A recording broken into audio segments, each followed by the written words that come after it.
Chapter 1. Recker was sitting on an oversized chair in a dark corner of the living room, waiting for his target to come home. The lack of light disguised his presence. Now that he knew the man's wife and 2 young kids wouldn't be home, Recker no longer had to wait for the right opportunity to come along. After a brief stay in the hospital, the wife texted her husband she was taking the kids to her parents' house for a couple of days. It would take a little longer, though, for the bruises to go away. Teresa Golden had been abused by her husband for at least a year, from what Jones could figure out. It wasn't until this last time she had to go to the hospital for treatment. Though she told everyone she fell down the stairs, it was quite obvious it wasn't the case. Jones first got wind of her problem several weeks earlier when his software program picked up a text from Golden to her sister, saying her husband had hit her. With children at the ages of 9 and 6, Recker wanted to take Richard Golden out permanently, fearful the abuse he unleashed on his wife would eventually spill over to their children. Jones, though, successfully debated that the loss of their father at such a young age would be devastating to them, and made Recker reluctantly agree to his partner's plans. Jones argued he could continue to monitor the situation to make sure the kids were never harmed. Recker wasn't so sure Jones would be able to tell, in the kids' case, wouldn't get lost eventually, under the sea of assignments they were likely to get in the coming months. Plus, Jones had convinced his partner he had to change his ways of handling things, or else they'd always wind up moving after a few years. They had to start working toward handling killing as a final option, and not the first choice.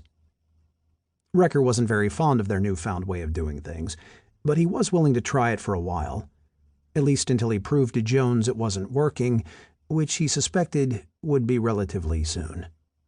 In the case of Teresa Golden, Jones hoped just working her husband over would be enough to scare him by letting him know he was being watched.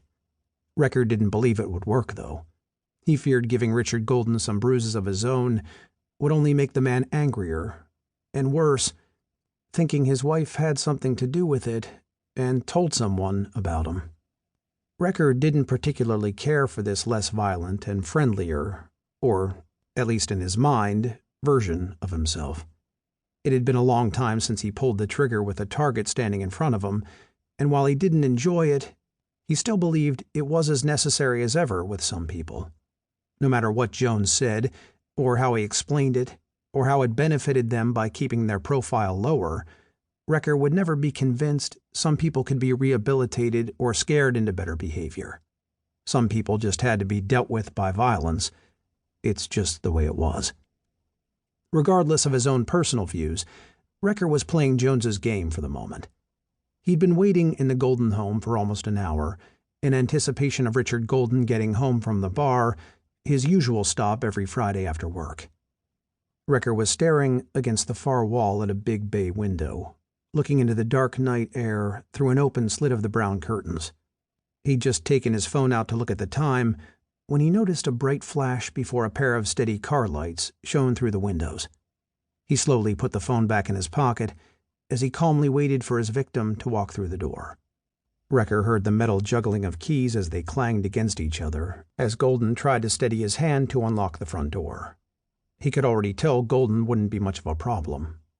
Judging by how long it took the man to open the door, Recker felt confident his target already had too much to drink. He was soon proven right as he watched Golden stumble his way into his house.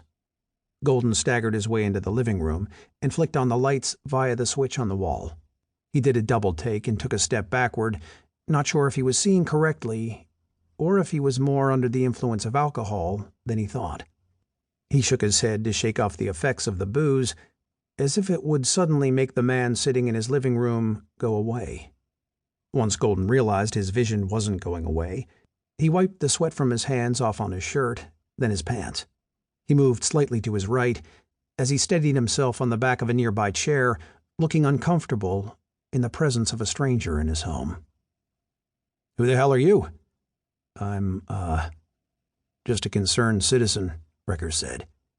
"Get out of my house before I call the police." "I think that would be a mistake on your part."